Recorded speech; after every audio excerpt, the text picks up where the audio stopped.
Welcome, brave souls, to a journey into the unknown. Tonight, we delve into the shadows of reality, where the line between truth and terror blurs. These are not just tales spun from imagination.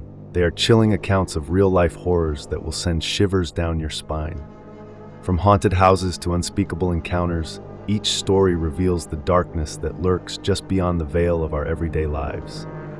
So, dim the lights, gather your courage, and prepare yourself for 4 horrific true stories that will haunt your thoughts long after the last word is spoken. Are you ready to face your fears? Story 1: The Disappearance of the Sodder Children. In the quiet town of Blackwood, nestled deep within the Appalachian Mountains, a mystery has haunted its people for nearly a century. It is the story of the Blackwood Orphans, a group of 5 children who vanished without a trace on a cold December night in 1928. Their disappearance was not just a tragedy, it was an enigma wrapped in layers of strange occurrences, unsettling coincidences, and unanswered questions that have baffled investigators and historians alike. The Blackwood Orphans were not just any children. They were wards of the state, living in the Blackwood Home for Children, an old, sprawling orphanage that had stood for decades on the edge of the forest. The home was run by a stern but respected matron, Eleanor Whitmore, a woman dedicated to her work, but known for her cold and distant demeanor. The night they disappeared was an ordinary one, or so it seemed. The children, Matthew, age 12, twins Clara and Josephine, age 9, Elias, age 7, and little Henry, just 5 years old, were last seen in their shared dormitory room. According to other children at the orphanage, the 5 were whispering among themselves that evening, speaking in hushed tones about a man in the woods. At the time, no one thought much of it. Children told stories all the time. But when morning came, their beds were empty. The room was undisturbed, no signs of a struggle, no signs that they had packed and left voluntarily. Their shoes remained by their beds, their coats still hanging on the hooks by the door. It was as if they had simply vanished into thin air. Panic spread quickly through the orphanage. Miss Whitmore immediately contacted the local sheriff, Walter Grayson, a seasoned officer who had never encountered anything like this before. A search party was formed, scouring the orphanage grounds, the surrounding town, and most importantly, the dense Blackwood forest. The forest had long been the source of whispered fears and old folk tales. The townspeople spoke of strange lights seen between the trees at night, of eerie sounds that carried on the wind, sounds that no animal could make. But these were just stories, nothing more than the ramblings of old men and frightened children, or so they believed. Days passed, the search expanded, but no trace of the children was found. Then, on the 3rd day, the first clue surfaced. A hunter, familiar with the woods, discovered something chilling. A small shoe, half buried in the frozen earth, nearly a mile from the orphanage. It was unmistakably Henry's. Not far from the shoe, searchers found more disturbing evidence. Scratches on tree bark, small handprints in the dirt, as if the children had been running, perhaps hiding. But from what? Then came the sighting. An elderly woman, Martha Higgins, claimed she had seen the children the night they disappeared. She lived in a cabin near the forest's edge and swore she saw 5 figures walking single file into the trees, their movements oddly stiff, unnatural. She said there was something behind them, a tall shadow just beyond the reach of her lantern light. But the strangest detail of all was what she said next. The children did not look afraid. They did not cry, did not run. They simply walked into the woods and never came out. The investigation took a darker turn when an old record was uncovered. Decades before, in 1891, another group of children had disappeared under eerily similar circumstances. 5 children, all around the same ages, had gone missing from a nearby settlement. They too were last seen walking into the Blackwood forest. Their bodies were never found. The coincidences were too striking to ignore. The townspeople grew restless, fearful. Some whispered about an old legend of the watcher in the trees, an entity said to lure children away under the cover of night. Parents began keeping their children indoors after sundown, locking doors, whispering prayers. Despite exhaustive searches, the Blackwood orphans were never found. No bodies, no signs of life. Nothing. The orphanage closed a few years later, unable to recover from the tragedy. Miss Whitmore left Blackwood entirely, disappearing from public life. Some say she knew more than she let on. Others say she too was haunted by whatever had taken those children. For years, the case remained a ghost story, an unsolved mystery passed down through generations.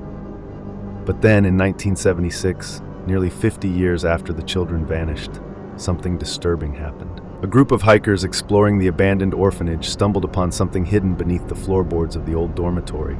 A notebook, small and tattered with age. Inside were pages filled with crude drawings, childlike but chilling. The images depicted 5 figures, holding hands walking into the forest, and behind them, a tall, shadowy figure with long arms and hollow eyes. The final page held just 4 words, scrawled in a trembling hand. He whispers in dreams. To this day, no one knows what really happened to the Blackwood orphans. No remains were ever found. Some believe they were taken, lured by something beyond human understanding. Others believe they simply ran away, escaping a life of hardship into the unknown. But late at night, when the wind howls through the trees, some say you can still hear them. Soft whispers on the wind, calling from the depths of the Blackwood forest, calling for someone to find them. Story 2. The Curse of the Hollowbrook Witch. In the quiet countryside of Hollowbrook, Tennessee, a haunting took root nearly 2 centuries ago, one that still lingers in whispers, passed down through generations. It was a tale of terror, of unseen forces, of a curse that no one could explain. And it all began with one family. The Whitaker family had lived on their land for years, a sprawling farm surrounded by thick woods and rolling hills. In 1832, Thomas Whitaker, a proud and stubborn man, moved his wife Margaret and their 3 children, Jonathan, Abigail, and young Samuel, into a newly built house near the edge of the Hollowbrook forest. It was supposed to be a fresh start, but from the moment they arrived, something was wrong. The first sign came in the dead of night. Margaret was the first to hear it. A faint tapping at the windows, soft but deliberate. At first, she dismissed it as branches against the glass. But the tapping came every night, always at the same time, always too rhythmic to be the wind. Then came the whispers. Jonathan, the eldest son, would wake in the night to the sound of hushed voices, as if someone stood just outside his door, murmuring secrets meant only for him. When he opened the door, the voices would stop. The hallway would be empty. Animals on the farm began acting strangely. The horses refused to go near the eastern fence line. The cows would become restless at dusk, their eyes wide with fear. And then one morning, Samuel found their hunting dog, rigid with terror, its body twisted unnaturally, as if it had died mid-scream. The townspeople had their suspicions. An old woman, Eleanor Hawthorne, had once lived near that land. A healer, some said. A witch, others whispered. She had been accused of dark practices, of speaking with spirits. One night, years before, her home had burned to the ground. She was never seen again. Some believed she perished in the flames. Others believed something far worse. The haunting escalated. The children were plagued by nightmares, waking with scratches on their arms and legs, marks that hadn't been there the night before. Objects in the house moved on their own. Doors slammed without reason. Chairs scraped across the floor in the empty kitchen. Then, the entity spoke. It started with laughter, low, guttural chuckles that filled the house in the dead of night. Then, a voice, a woman's voice, cold and mocking. She called Thomas by name, taunting him. She whispered to Margaret, repeating her worst fears, twisting her dreams into nightmares. She sang to Samuel, a lullaby in a language no one understood. Terrified, Thomas sought help from the local preacher. Reverend Wallace came to the farm, a Bible clutched tightly in his hands. As he stepped through the door, the voice greeted him. "You cannot cast me out." The walls trembled. The air turned ice cold. The preacher, pale and shaking, fled the house, never returning. Desperate, Thomas turned to the town's elders. They told him what he feared most, that the land was cursed, that Eleanor Hawthorne had not died, not in the way they thought, that her spirit, filled with vengeance, still lingered, bound to the earth, unwilling to let go. The family could take no more. They abandoned the farm, leaving everything behind.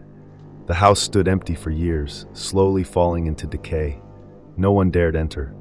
Those who did, curious travelers, reckless teenagers, reported hearing the same whispers, feeling unseen hands brush against their skin, hearing laughter that did not belong to the living. Some say the curse still lingers, waiting for another family to claim the land, waiting for another soul to torment. And on certain nights, if you stand by the old house at the edge of Hollowbrook Forest, you might still hear her voice, drifting through the trees, waiting, watching, calling someone home. Story 3. The Scarlet Rose Murder, a mystery that still haunts Los Angeles. On the morning of January 18, 1949, a cold wind blew through the streets of Los Angeles, carrying with it a secret that would send shockwaves through the city. It was just after sunrise when a woman walking her dog through Jefferson Park stumbled upon something strange, a figure lying in the grass near an empty lot.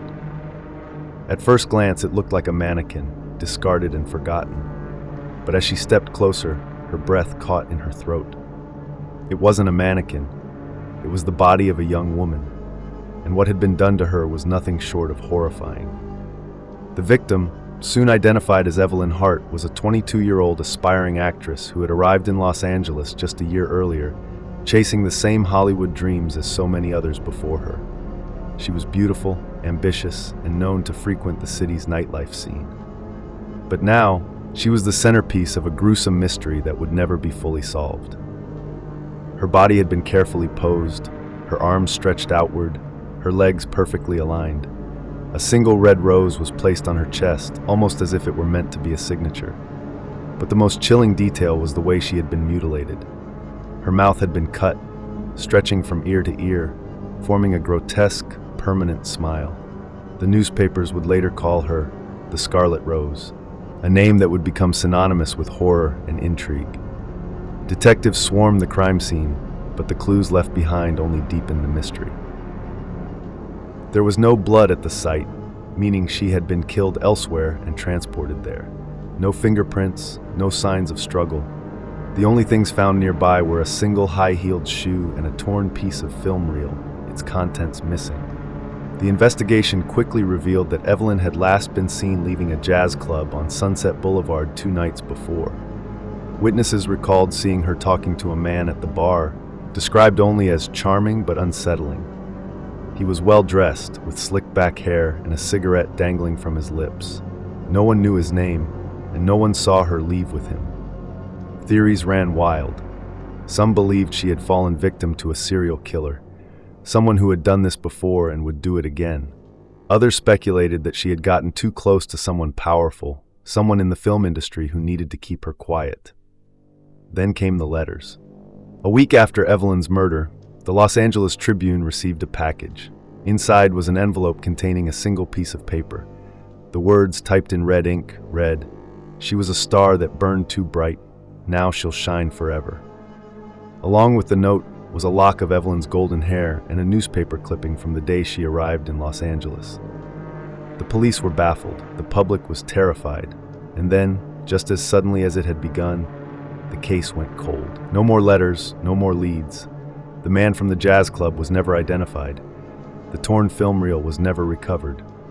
Evelyn Hart had become another unsolved mystery in a city full of broken dreams. To this day, no one knows who killed her. But sometimes late at night, when the streets are quiet and the neon lights flicker, people still talk about the Scarlet Rose. Some say her ghost lingers near Jefferson Park, her laughter echoing on the wind. Others believe her killer walked free, disappearing into the shadows, taking his secrets with him. But one thing is certain, the city never forgot, and perhaps, somewhere out there, someone still knows the truth. Story 4. The Possession of Clara Weiss, a tale of darkness and faith. It began in the small German town of Ravensburg in the winter of 1972. Clara Weiss was just 18 years old, a quiet, devout Catholic girl who had lived her whole life in the shadow of the old church that stood at the heart of the village. She was known for her kindness, her soft voice, and the way she never seemed to draw too much attention to herself.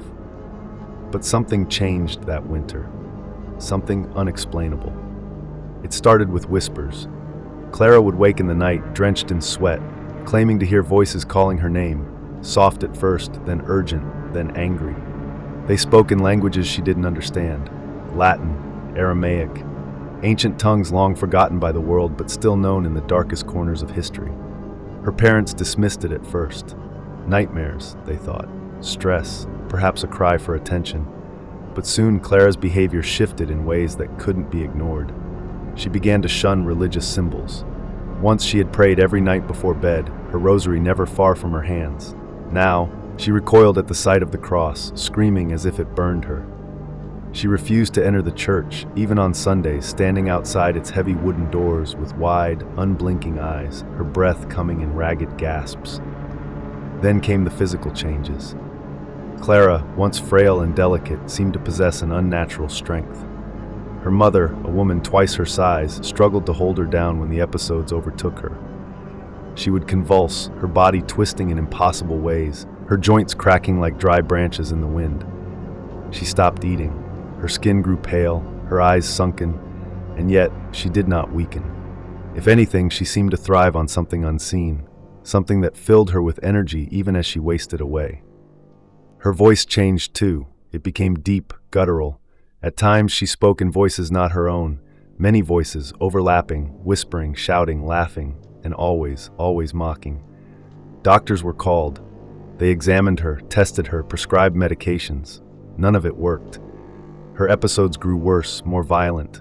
She screamed of things she could not have known, dark secrets, sins hidden in the hearts of those around her. She called the village priest by name before he had introduced himself. She recited the prayers of the damned, spoken in tongues no living soul should know. Finally, the family turned to the church. Father Josef Reinhardt had seen many things in his years as a priest, but nothing like this. He was reluctant at first, skeptical of the family's claims. But when he met Clara, when he looked into her eyes, black, hollow, filled with something ancient, he knew. This was not an illness. This was not a trick of the mind, this was something else. Permission was granted by the bishop. The exorcism was set, and on the night of March 3, 1973, in the cold stone walls of St. Michael's Church, the battle for Clara's soul began. The ritual lasted for days. Holy water burned her skin like acid. She spoke in tongues, her body levitating from the bed as unseen hands seemed to pull at her. The voices inside her raged, cursing the priests, taunting them, laughing at their prayers. And then on the third night, the room fell silent. Clara, drenched in sweat, barely breathing, opened her eyes. She was free, or so they thought. For weeks, Clara seemed to return to normal. She ate again, she smiled, she prayed. The town whispered of miracles, of divine victory.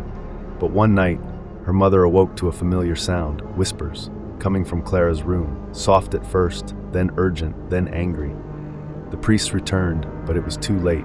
Clara was gone. Her body lay still, her face peaceful, but her eyes, those dark, empty eyes, were open, staring at something no one else could see. The official cause of death was heart failure. But those who were there, those who heard the final, chilling words she spoke before she took her last breath, knew otherwise. He is not gone, he is waiting. And to this day, in the quiet town of Ravensburg, some still say that on cold winter nights, if you listen closely, you can hear her voice, whispering. And there you have it.